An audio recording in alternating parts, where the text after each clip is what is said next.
Hello guys, welcome back to my new video. तो आज 3 class हुआ। 3 क्लास के अंदर बोलते हैं ना, क्या बोलते हैं, पीसीएम हुआ, फिज़िक्स केमिस्ट्री मैथ। तो इन आते हैं केमिस्ट्री के अंदर तो इनऑर्गेनिक हुआ था, तो उसी से स्टार्ट करते हैं। इनऑर्गेनिक के अंदर आज मतलब हम लोग का केमिकल बॉन्डिंग पार्ट 2 जो था ना, वो लगभग ख़त्म हो जाएगा।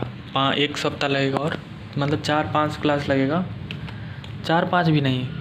अभी मतलब लास्ट टॉपिक चल रहा है और लास्ट टॉपिक 3 ही लेक्चर का है। तो आज पहला लेक्चर हुआ, फिर 2 लेक्चर और आधा घंटा का एक बचेगा, लास्ट में वो करेंगे तो चैप्टर समाप्त हो जाएगा कुछ ही दिनों में हम लोग का।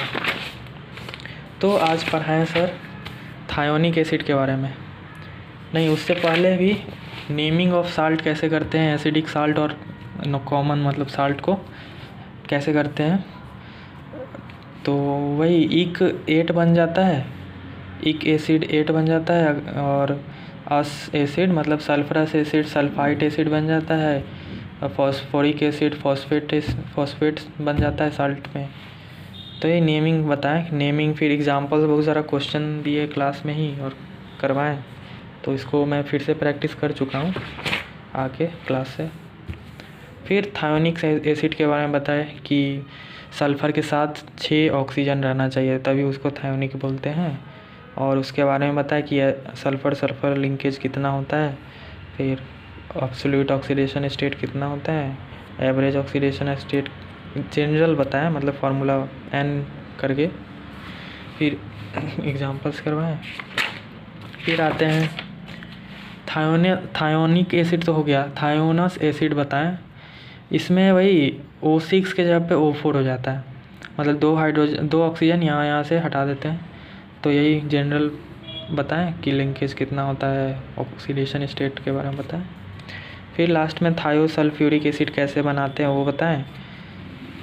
फिर हाइड्रोलाइसिस स्टार्ट हुआ। यही और टॉपिक है जो सेकेंड लास्ट बोला हूँ मैं, सेकेंड लास्ट टॉपिक है ये। 3 लेक्चर का है, मतलब सर ऐसा बता रहे थे। तो हम लोग तो बोल ही रहे थे सर, मतलब ऐसा भी बोले हैं कि 4 लेक्चर में ख़त्म हो जाएगा केमिकल बॉन्डिंग। अब तो उसके बाद इसका क्लास नहीं चलेगा इनका, फिर मैथ का ही, फिज़िक्स का ही चलेगा, क्योंकि उसी में ज़्यादा बचा हुआ है, हीट 1 और हीट 2, मतलब 11th वाले फिज़िक्स में। 12th का तो ही चलता ही रहेगा, मतलब उसमें भी ख़त्म हो जाएगा बल्कि, क्योंकि 12th वाले फिज़िक्स में भी मतलब आधा से ज़्यादा हो चुका है। लेंस पे है हम लोग अभी, मतलब लेंस होगा, फिर उसके बाद आई के बारे में बताएंगे कुछ और हो जाएगा वो भी ख़त्म। जियोमेट्रिकल ऑप्टिक्स के अंदर लेंस पे हम लोग। इसमें बताता हूँ, हाइड्रोलाइसिस पर है, कंडीशन बताएं पूरा, हाइड्रोलाइसिस कब होता है, क्यों होता है। फिर टाइप्स ऑफ हाइड्रोलाइसिस बताएं कि SN2 SN1 मैकेनिज़्म के बारे में बताएं। फिर बताएं कि SN2 मैकेनिज़्म के अंदर 70 एग्जाम्पल है पूरा, मतलब और भी है लेकिन 70 एग्जाम्पल कराएंगे सर। तो देखते हैं, आज तो एक ही करवाएं, टाइम तो था ही नहीं, बहुत सारा पीछे का पढ़ा है इसीलिए। तो 70 है, इसमें 3 ही है, SN1 में 3 ही है। तो इतना ही हुआ इसमें। फिर आते हैं जियोमेट्रिकल ऑप्टिक्स के अंदर। तो इसमें अभी लेंस चल रहा है अभी हम लोग का, और लेंस के बारे में बताएं सर आज। मतलब लेंस तो स्टार्ट कब का हो गया था, मतलब और सारी चीज़ें बताएं आज।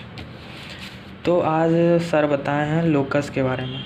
उससे पहले सर मतलब एक फार्मूला मतलब डिराइव करवा दिए कि लेंस के अंदर ही मतलब मीडियम चेंज हो रहा है, तो उसका डायरेक्ट फार्मूला बताएं कि कैसे निकलेगा, मतलब फोकस कैसे निकलेगा उसका। उसके ऊपर एक एग्जांपल भी कराएं। और उसके बाद आते हैं फोकस पे।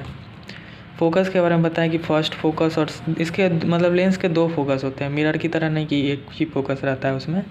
फोकस लेंस के अंदर 2 होता है, फर्स्ट फोकस और सेकेंड फोकस, और इससे क्वेश्चन भी आता है मतलब। तो उसका डिफिनीशन लिखवा दिए नीचे और समझा दिए। फिर फोकल प्लेन जैसे मिरर में होता था वैसे भी इसमें भी है, इसमें भी वो सन और लेंस का वो बताएं कि एरिया आ जाए तो एरिया कैसे निकालेंगे, वही फोकल प्लेन का एप्लीकेशन बताएं।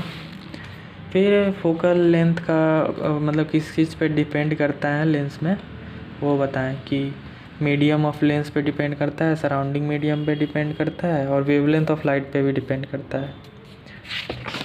फिर क्रोमेटिक एब्रेशन बताएं क्या होता है।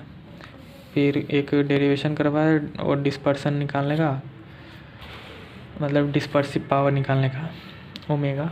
फिर उसका 2 मेथड बताएं, एक ये और एक इधर डिफ्रेंशिएट करके, डिफरेंशियल लेके। फिर एक्रोमेटिक कम्बिनेशन मतलब डिस्पर्सन जब नहीं हो तो उसका फार्मूला एक बताएं, इम्पोर्टेंट है बहुत सारा। फिर इसका डेरिवेशन मतलब पावर का फार्मूला को डिराइव करवा के, मतलब पावर ऐड हो जाता है ना लेंस के अंदर, तो यही वन बाई एफ इक्विवेलेंट इसके बराबर होगा।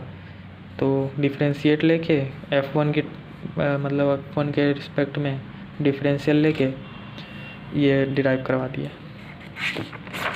फिर कुछ और मतलब पॉइंट लिखवाएं कि अगर हम लोग लेंस को काट दे बीच मतलब भाग में तो उसका फोकल लेंथ चेंज नहीं होगा। और बीच से मतलब लेकिन बीच से हम लोग काटेंगे तो मतलब रेडियस और कर्वेचर तक एक का चेंज हो गया तो फोकल लेंथ भी चेंज हो जाएगा। तो यही बताएं सर। तो इतना ही हुआ इसके अंदर आज। फिर मैथ में आते हैं। मैथ के अंदर तो क्या बोलते हैं, मैथ के अंदर वो हाइपरबोला चल रहा है अभी, तो आज मतलब डिस्कशन कराएं पहले और उसके बाद लिखवाएं ही हैं। तो हाइपरबोला भी तो ख़त्म ही होने वाला है और सर एक और क्लास लेंगे डिस्कशन का और हो जाएगा। तो हाइलाइट्स ऑफ एसिम्पटोट्स बताएं, इसका हाइलाइट्स पूरा लिखवाएं पूरा। मतलब हाइलाइट्स मतलब इम्पोर्टेंट प्रॉपर्टी, मतलब रिजल्ट, इम्पोर्टेंट रिजल्ट और उसका डेरिवेशन भी करवाएं। रेक्टेंगुलर हाइपरबोला के बारे में बताएं आज, ये इम्पोर्टेंट है, मतलब रेक्टेंगुलर हाइपरबोला का सारा चीज़ बताएं। इसका फोकस कहाँ पे होगा, इसका वो transverse axis, conjugate axis, directrix, centre, फिर equation of auxiliary circle, director circle, equation of LR, length of LR, ends of LR, parametric coordinate इसके ऊपर कैसे लिखते हैं, इक्वेशन ऑफ कॉर्ड कैसे लिखते हैं, टेंजेंट कैसे लिखते हैं और पॉइंट ऑफ टेंजेंसी कैसे निकालते हैं, पैरामेट्रिक फॉर्म कैसे लिखते हैं टेंजेंट का, ये सब कराएं।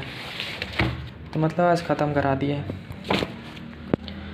सो इतना ही हुआ, मिलते हैं आज तो इतना ही हुआ। सो मिलते हैं कल, और कल तो संडे तो मिलते हैं कल के बाद वाले दिन, मतलब मंडे को। That's all, bye.